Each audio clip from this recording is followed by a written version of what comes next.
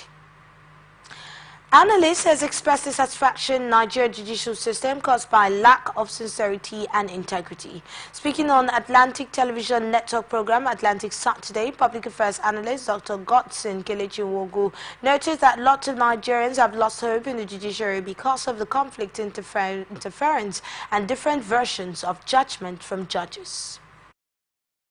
A lot of people that have were seeing the judiciary as their last hope have lost hope because of the conflicting, interfering, and different versions of judgments that judges keep giving. So you'll be wondering, say, what is it? The judge in a court will give a judgment, another court will give a counter judgment on the same issue.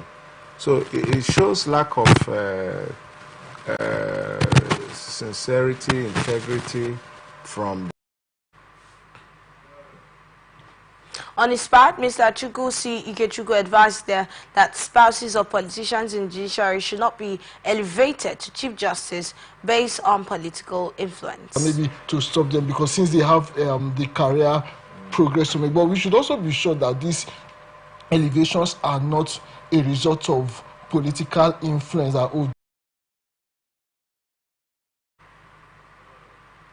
This comes after Justice Kudirat Kekereekun, newly appointed acting Chief Justice of Nigeria, pledged to restore public confidence in the nation's judiciary, emphasizing that this task requires a collective effort from all Nigerians. Mietiala Cattle Breeders Association Nigeria condemns the adoption, torture, and brutal killing of Isa Bawa, the Sakin Golba of Gatawa, Sabon local government, Sokoto State. The National Secretary of MACBAN, Malam Bello Aliyu Gotomo, made the condemnation in a statement on Saturday in Abuja. Aliyu Gotomo said the killing of the traditional ruler was not only traumatic, but it symbolized the barbarity of the perpetrators. According to him, there is no justification for the activities of these murderous gangs. He called on all the states within the Northwest to rethink their strategies in dealing with the insecurity that had uprooted millions of rural people from their homes. Federal High Court in Abuja has granted application filed by the police to remand 124 arrested NBAD governance protesters for 60 days pending the conclusion of investigation. In separate rulings on ex parte motions moved by Ibrahim Mohammed, counsel for the Inspector General of Police, Justice Emeka Nwite granted the interim order to remand the suspects until the conclusion of investigations. Justice Nwite equally ordered that the suspects who are minors in the applications be remanded in Bot-Style Home of Correctional Center. In the first motion, ex parte moved by Mohammed on August 14, a certified true copy of the order, the judge directed that the suspects be remanded for 60 days pending the conclusion of the investigation and legal advice from the Attorney General of the Federation. The IGP in the motion dated August 8 but filed August 9 sued 75 protesters with their ages ranging between 14 and 34 years. They include Abubakar Ibrahim 18, Abubakar Adam 19, Suleiman Ali 16, Mubarak Masood 23, Umar Musa 19, Aminu Hussaini 20, Umar Kabir 23, Ibrahim Musa, and a whole lot of others. They were alleged to have committed acts of terrorism, treason, and treasonable felonies and arson. According to the police, the offences are contrary to Section 2, Subsection 1 and Section 3, 24 and 26 of the Terrorism Prevention and Prohibition Act of 2022, Sections 41 and 42 of the Criminal Code Act, Section 410, 411, 412 Penal Code Act, and Section 4 of the Miscellaneous Offences Act (CAP) M17 laws of the Federation of Nigeria 2004 and other enabling statutes. Ekiti state government has elected farmers in the state to add the outbreak of 4-armyworm infestation in cereal production. The State Commissioner for Agriculture and Food Security, Mr. Ebenezer Boluade, says that maize, one of the most important cereal crops grown in Nigeria and a major diet of millions of Nigerians, was the most infested crop by 4 in Africa. Boluade gave the advisory in a statement made available in Ado Ekiti, the Ekiti state capital, on Saturday. Said the federal government, in collaboration with Food and Agriculture Organization, has directed all states to activate the 4 desk and military of agriculture, go a rapid assessment of the severity of the infestation in cereal production areas. Boluade says that the state government is putting up urgent approach to manage the reported hike in the level of infestation using holistic management strategies and controls of the invasive insect pests in order to prevent famine in Ekiti state. The commissioner described 4 as a significant maize insect pest capable of inflicting yield loss to the tune of 100%. The commissioner urged any affected farmer to contact the 4 desk at the Ministry of Agriculture and Food Security. To combat the menace, he stressed the need for an integrated pest management approach, which he said required integration of the cultural, biological, botanical, physical, genetic, and chemical control measures, and combined, if possible, to reduce the population of 4 in the maize farms to ensure food security and food safety. Following the statutory retirement of some members of the management team of Nigeria Customs Service, the Comptroller General of Customs, Adewale Adeniyi, has approved key management appointments in acting capacity. Adeniyi added that the redeployment would enhance strategic service delivery. This was contained in a statement by the National Public Relations Officer of the Service, Abdullahi Maiwata. Giving a breakdown of the appointment, Adeniyi stated that BMG Bo has been appointed as the Deputy Comptroller General in charge of Finance Administration and Technical Services. Oyad Alajogun, acting DCG Enforcement, Inspection and Investigation, IG Umar, acting ACG Headquarters, OA Salifu, acting Assistant Comptroller General, Training and Doctrine Command, BA Makinde, acting ACG Human Resource Development, Timi Bomodi, acting ACG Enforcement, Inspection and Investigation, the AGC. The CGC added that the appointments were a testament of the officers' exemplary services and dedication to the NCS. He added that the service remains committed to providing strategic leadership to ensure effective and efficient service delivery for optimum performance, while thanking the retired members of the management for their meritorious services. Adeniyi charged the newly appointed officers to redouble their efforts to ensure that the NCS achieves greater heights in its mandate of revenue generation, suppression of smuggling, and trade facilitation. Now in international news, President Volodymyr Zelensky vowed more retribution against Russia Saturday and signed a law banning the Moscow branch of the Ukrainian Orthodox Church as the country celebrated its 3rd Independence Day since the Russian invasion. Zelensky released a video filmed in a forested border area from where Ukraine launched a surprise incursion into Russia on August 6. Independence from the Soviet Union in 1991 is being marked with the war as a particularly tense moment, with Ukraine pursuing its incursion into the Donetsk region as Russia targets towns in eastern Ukraine. Standing in a hilly area near where Ukrainian forces entered Russia, Zelensky said Russia was seeking one thing: to destroy us. He called President Vladimir Putin a sick man from Red Square who constantly threatens everyone with the red button, referring to nuclear war. Zelensky vows that Russia will know what retribution is. The Ukrainian leader later held official celebrations on Kyiv Sofia Square with Polish President Andrzej Duda, the Lithuanian Prime Minister Ingrida Simonte. He announced that Ukrainian forces had carried out successful tests of a new drone missile, the Palanian and that the enemy was defeated. Zelensky says he had also signed a bill to give full support for all their soldiers operating in the territory and the aggressor state. Ukrainians talks invasion had rattled Moscow but not slowed down Russia's advance in eastern Ukraine. Bodies of 28 pilgrims killed when their bus crashed in central Iran while they were traveling to a major Shiite Muslim ritual had been returned to Pakistan. The bus was carrying 51 Pakistani pilgrims to Iraq for the Arabian commemoration, one of the biggest events of the Shiite calendar, when it overturned and caught fire in front of the checkpoint in Yazd province on Tuesday night, Iranian state TV reported. The bodies were transported from Yazd to an airfield in southern Pakistan, where most of the deceased were from and from where they had begun their journey. The coffins, each wrapped with Pakistani flag, arrived in the city of Jacobabad shortly after midnight on Friday. An AFP journalist witnessed a fleet of ambulances then took the bodies to their hometowns. Other pilgrims injured in the crash were moved into hospitals in Karachi. Those killed included 11 women and 17 men.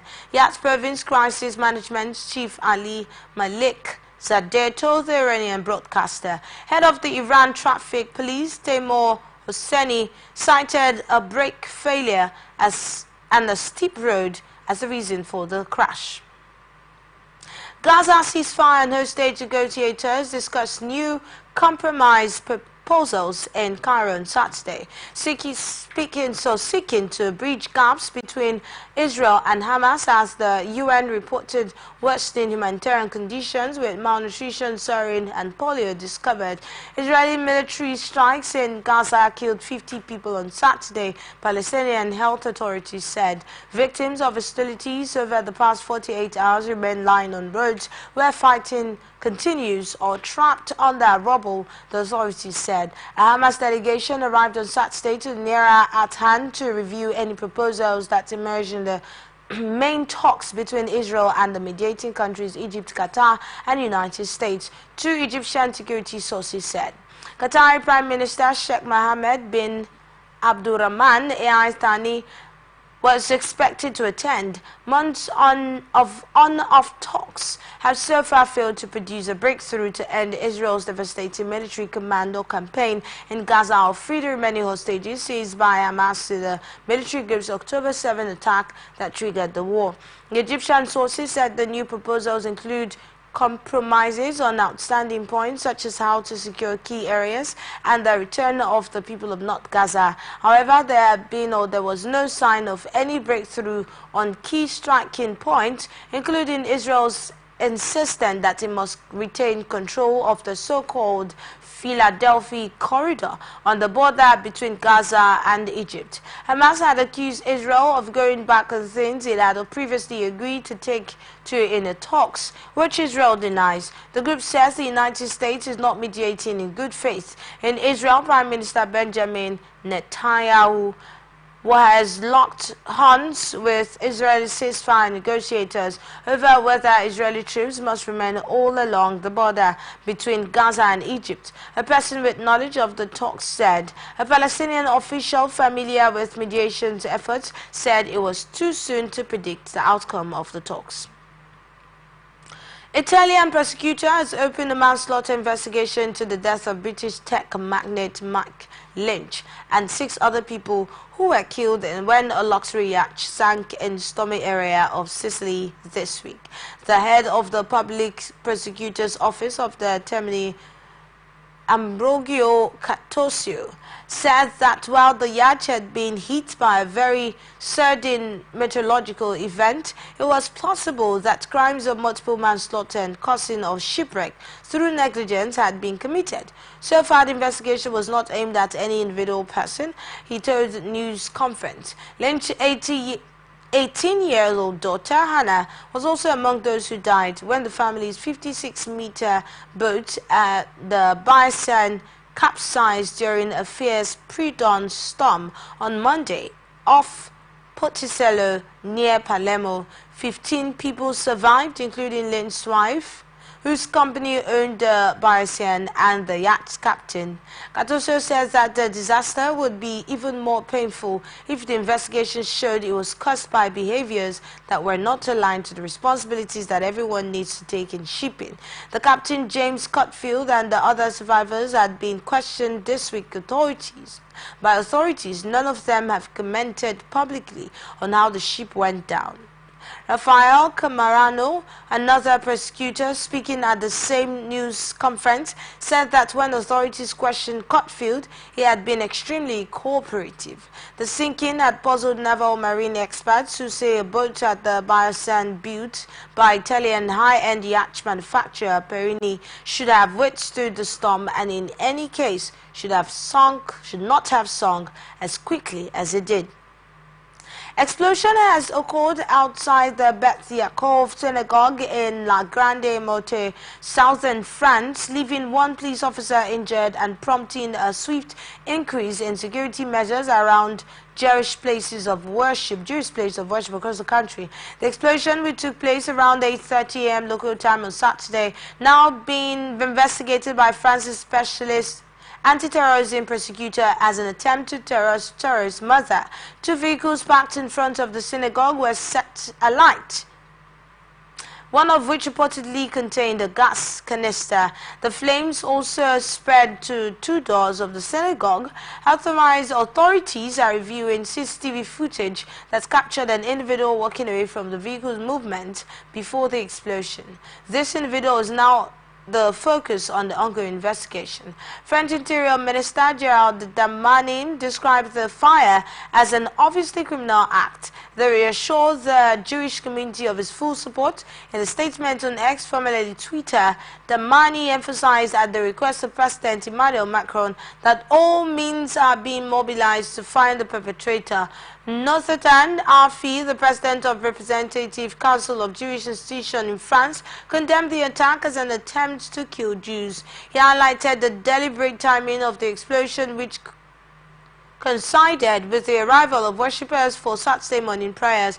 In response to the attack, the Prime Minister Gabriel Attal and the Interior Minister Darmanin traveled to the scene on Saturday afternoon. Darmanin also issued a directive to local government officials urging immediate reinforced protection around Jewish sites, including synagogues, schools and community centers, while calling for absolute vigilance. French President Emmanuel Macron condemned the explosion as a terrorist attack, while Prime Minister Attal labeled it as an anti-Semitic act. Security forces are currently engaged in an extensive search to apprehend the suspects involved in the attack.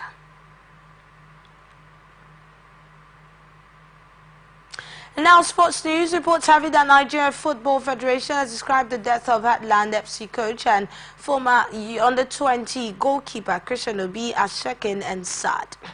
Heartland's media officer Olatunde confirmed the death of the gaffer in a statement on Saturday following a ghastly accident involving one of the team buses on their way to Abakaliki, the Ebonyi state capital, for a pre-season tournament on Friday. The statement added that Coach Obi and other injured players were rushed to nearby hospital in Ekwele in Onyomo, local government area of Imo State. But despite the best efforts of the medical personnel, their revered coach gave up the ghost. The NFF President Ibrahim Gassoa said that they are still stunned and saddened by the report and that their hearts go out to the immediate family of the coach, Christian Obi, his friends and relatives, the Imo State Football Association and Imo State government, owners of Heartland Football Club. The former Nigeria Premier League Football League side also paid tributes to their late coach who guided them back to the top flight last season. ATN gathered that Obi was a member of the Nigeria under-20 team that won the bronze at the 1985 FIFA World Youth Championship, now FIFA Under-20 World Cup in the then Soviet Union, defeating the host nation the penalty shootout in the third place March after a scoreless regulation and extra time in Moscow. Though Obi was second choice goalkeeper, he was thrown into action in third place match following injury to first choice Aloysius Agu in a 2-0 defeat to Brazil in the semi-finals of Leningrad. The obese heroics in saving 3 of the Soviet Union's team penalty kicks handed Nigeria a 3-1 win in the shootout and the first ever podium finish at the tournament. The late coach was also part of Nigeria's squad for the men's football tournament of the 1988 Olympics.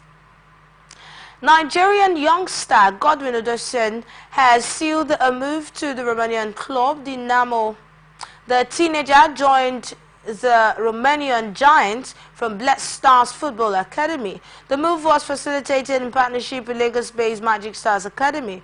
Odosen is expected to strengthen Dinamo Bucharest midfield as he begins his professional career. Dinamo Bucharest is one of Romania's most successful football teams, having won 18 Liga 1 and 13 Romanian club and 2 Super Cup titles. Joe Pedro headed in a 95th minute winner on Brinton manager Fabian home debut to inflict a 2-1 defeat on Manchester United after Joshua has inadvertently stopped the Visions from taking the lead during the second half. Zexi, the 23-year-old summer signing, won United the point against Fulham last week with a goal on debut, but denied teammate from slotting home in the 70th minute at the Amex Stadium by getting the final touch on the goal line in an offset position. United had urged the first half but had to come from behind when their former striker Danny Welbeck prodded Britain ahead of the 32nd minute. From inside the 6-yard box, Marcus Rashford appeared to have grabbed an instant response but saw his efforts ruled out for offside. And although Zexi was brought on at halftime for Mason Mount, it initially did little to help United's search for an equalizer. Instead, Britain had James Milner-Pod cleared off the line by Diego Dalot before Welbeck headed against the crossbar. And now in entertainment, Nigerian singer Ahmed Olalade, popularly known as Asake, has surpassed his compatriot Burna Boy as the artist with the most songs on the Billboard US Afrobeat Songs chart. Asake debuted 9 songs from his new album Lungu Boy on this week's Billboard US Afrobeat Song chart, extending his entries to 50. His song Active, featuring American rapper Travis Scott, is currently at the top of the chart. The Billboard US Afrobeat Songs chart was launched in April 2022. Since its launch, it has been dominated by Nigerian artists. Singer Omale has said the Afrobeat genre is being threatened. He lamented that the genre was being diluted to appeal to foreign audience and becoming overly commercial. Speaking on a show, Omale stated that the Afrobeat genre is no longer in safe hands. He stated the lucrative nature of the genre is making a lot of artists sing for money rather than passion. Recently, the Afrobeat genre has been attracting criticism, with former Jamaican reggae artist Buju Banton. He claimed in his controversial interview that Afrobeat had no substance and would fade with time. Canadian singer Justin Bieber and his wife Hailey Bieber have welcomed their first child together. The couple shares the good news via Justin's Instagram page, where the Peaches hitmaker posted a heartwarming photo of the newborn's feet, revealing the baby's name as Jack Blues Bieber. While the singer did not provide additional details into the birth, such as the exact date, the couple's announcement was enough to spark widespread celebration across social media. Justin and Hailey, 27, who ties the knot in a private courthouse ceremony in September 2018, had been open about their desire to start a family. They later celebrated their union with a more elaborate ceremony in South Carolina, surrounded by family and friends, in December 2020. Justin expressed his hope for a large family, though he emphasized that the decision ultimately lies with Hailey.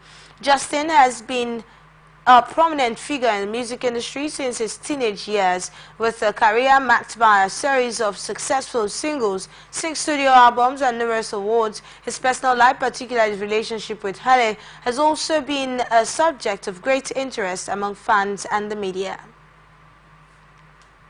Fans of film legend Alain Delon gathered at the entrance to his country estate on Saturday ahead of his funeral, to be attended only by his children and a few dozen other family members and friends. Thousands of fans were expected to pay respect outside of the gates at his manor, South Africa, Paris, where he is to be laid to rest near his beloved dogs.